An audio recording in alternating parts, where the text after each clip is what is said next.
এই বইটি কার, এই বইগুলো কার, এই খেলনাগুলো কার, এই বাড়িটি কার, এই পেনটি কার। আমরা প্রত্যেকবার এই সেন্টেন্সগুলোতে লক্ষ্য করব একটা জিনিস, যেটা হলো ইন্টারোগেটিভ সেন্টেন্স প্রত্যেক সেন্টেন্সে রয়েছে।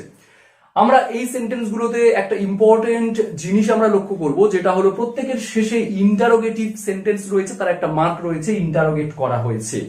কার, আর একটা ওয়ার্ড হলো কার, জিজ্ঞাসা করছি কার, এই জিনিসটি কার, এই জিনিসগুলো কার, আমরা জিজ্ঞাসা করছি এবং কার ওয়ার্ডটা বলে। কার মানে এই জিনিসটার অধিকারে কে আছে। সো এইরকম যখন আমরা বলবো এই জামাগুলো কার, ওই বইটি কার, এই জায়গাটি কার, এই পেনটি কার, এই ফোনটি কার, তাহলে এই রকম যখন জিজ্ঞাসা করব এই জিনিসটা কার জিনিস, তখন আমরা সেন্টেন্সগুলো এইভাবে লিখি। সো চলো এগুলো আগে আমি সলভ করার আগে আমি ফরম্যাটটা লিখে দেব। আর অবশ্যই প্রত্যেকটা ভিডিওর মতো এটাতেও আমি বলবো যে আমি এগুলো একটা দিলেই তোমরা সবগুলো পারবে, কিন্তু আমি এখানে ফরম্যাট দেখিয়ে কেন হচ্ছে, কখন কোনটা ব্যবহার করবে, A to Z আমি বলবো। সো ফার্স্ট অফ অল দেখো, আমরা প্রথমে এই রকম সেন্টেন্সের জন্য হুজ ইউজ করব। কার, কার শেষে যে কার রয়েছে আমি তার জন্য হুজ মানে কার। তারপরে আমরা রাখবো কোনো একটা নাউন। নাউন মানে কোনো একটা জিনিসের নাম হবে, সেটা একটা হতে পারে আবার অনেকও হতে পারে। আমি এখানে প্লাসটা এখানে রাখবো না, জাস্ট এর সঙ্গে আমি অ্যাড করে বললাম। হুজ বলবো, বলে তারপর নাউন, কার এই জিনিসগুলো বা কার এই জিনিসটি। এনিওয়ে যখন করব আরো ক্লিয়ার বুঝতে পারবে, ফরম্যাটটা দেখো। নেক্সট আমরা রাখবো ইজ বা আর। ইজ বা আর অনেক কনফিউজ হচ্ছে, আমি বলে দিই ইজটা কখন দেব, আরটা কখন দেব। এই নাউনটা যদি একটা হয় তাহলে আমরা দেব ইজ, আর এই নাউনটা যদি অনেকগুলো বোঝায় আমরা দেব আর। ক্লিয়ার?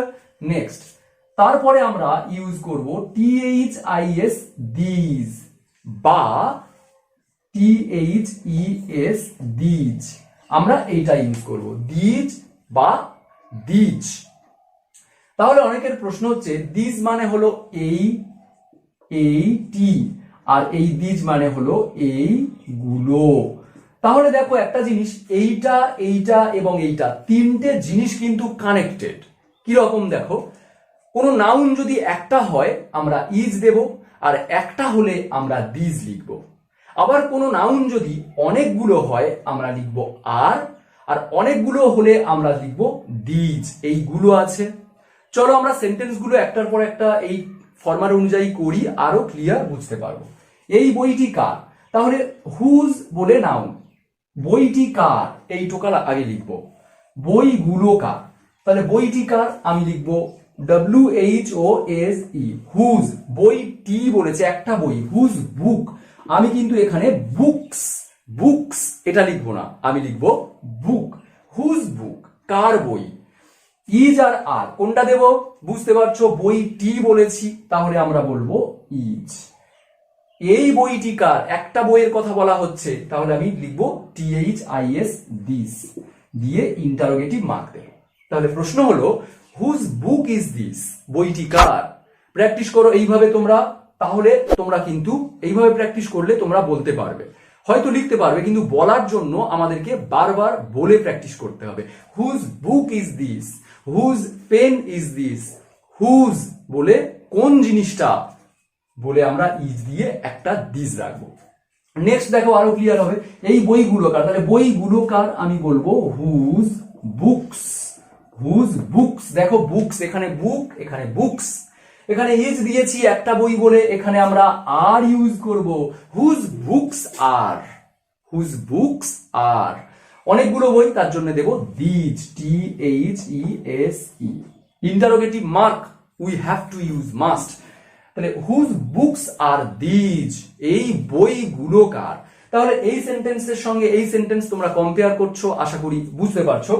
এই খেলনাগুলো কার, তাহলে খেলনাগুলো কার এটা বলতে আমরা বলবো হুজ টয়েস, অনেক খেলনা তাহলে আমরা দেব আর, হুজ টয়েস আর।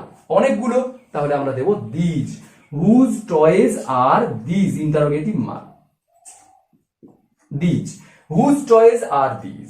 নেক্সট এই বাড়িটি কার, তাহলে আমরা বলবো whose house, whose house, sorry S, whose house, বাড়িটি বলেছে তাহলে আমি দেবো ইজ, আর একটা বাড়ি তার জন্য আমি দেবো দিস, ইন্টারোগেটিভ মার্ক। এই পেনটি কার, তাহলে হুজ পেন ইজ দিস, একটা পেন ইজ আর একটার জন্য this, whose pen is this. এবারে দেখো আমি যদি এর অ্যান্সার গুলো লিখি, তাহলে এটা ইন্টারোগেটিভ সেন্টেন্স বলে দিসটা পরে বসেছে, হেল্পিং ভার্ব ইজটা আগে বসেছে। তাহলে আমি যদি বলি বইটি কার, আমি অ্যান্সার করলাম যে বইটি আমার, এই বইটি আমার, তাহলে আমি বলতে পারি দিস ইজ, তখন দেখো দিস এর আগে ইজ ছিল, পরে হয়ে যাবে, কারণ এটা হলো অ্যাসার্টিভ সেন্টেন্স আমি তৈরি করছি। তাহলে দিস ইজ মাই বুক, এটা হলো আমার বই, এটা আমার বই। এই বইগুলো কার, এই বইগুলো কার, আমি বললাম এই বইগুলো তাদের বই, তাহলে আমি দিজ আর দেয়ার বুকস, এই বইগুলো, এইগুলো হলো তাদের বই। ক্লিয়ার হলো? এই খেলনাগুলো কার, সাপোজ আমি বললাম দিজ আর দা বেবির অ্যাপোস্ট্রফি এস দাও, কারণ বেবির র আসছে, তাহলে বেবি মানে বেবি শিশু, আর যদি বলি বেবির র আসছে তার জন্য আমরা অ্যাপোস্ট্রফি এস, বেবিস টয়েস। তাহলে these are the baby's toys, খেলনাগুলো হলো ওই শিশুটির। হুজ হাউস ইজ দিস, তার লোকটি, বাড়িটি লোকটির, আমি সাপোজ বললে দিস ইজ দা ম্যানস, লোকটির, একটা লোক আমি নির্দিষ্ট করে দিচ্ছি, দা আছে ওই জন্য, লোকটির, ওই লোকটির বাড়ি। দিস দা ম্যান, লোকটি, ম্যান মানে লোক, আর লোকটির র আসছে এই জন্য apostrophe S, the man's house, the man's house. আশা করি বুঝতে পারছো এই টপিকটা আমরা কোনটার পরে কোনটা ইউজ করব, আর কি ধরনের বাংলা বললে এটি কার, ওটি কার, ওইগুলো কার, এইগুলো কার, এইরকম। আর এর সঙ্গে আরো একটা জিনিস আমি তোমাদের এর সাথে বলে দিচ্ছি, দেখো সাপোজ আমি এটা প্রেজেন্ট টেন্সে রেখেছি, এটা কার, এখন এটা কার, যদি বলি কার ছিল, তখন আমরা এখানে ওয়াজ বা ওয়্যার ইউজ করব। এই যে অ্যামিজার দিয়েছি, এখানে অ্যামিজার না দিয়ে ওয়াজ বা ওয়্যার ইউজ করব। সাপোজ একটা দেখো, এই বইটি কার, এটা প্রেজেন্ট টেন্সে আমরা যেমন লিখেছি। এবারে আমি পাস্ট টেন্সে বললাম এই বইটি কার ছিল, এই বইটি কার ছিল, ছিল বললে তখন আমরা ইজটা কিন্তু আর এখানে রাখবো না, আমরা এখানে রাখবো ওয়াজ, এখানে রাখবো ওয়াজ। ওয়াজ কেন দিচ্ছি ওয়্যারটা না দিয়ে, কারণ একটা বই, একটা হলে এখানে ওয়াজ, অনেকগুলো হলে ওয়্যার, একটা হলে প্রেজেন্ট টেন্সে ইজ, অনেকগুলো হলে আর।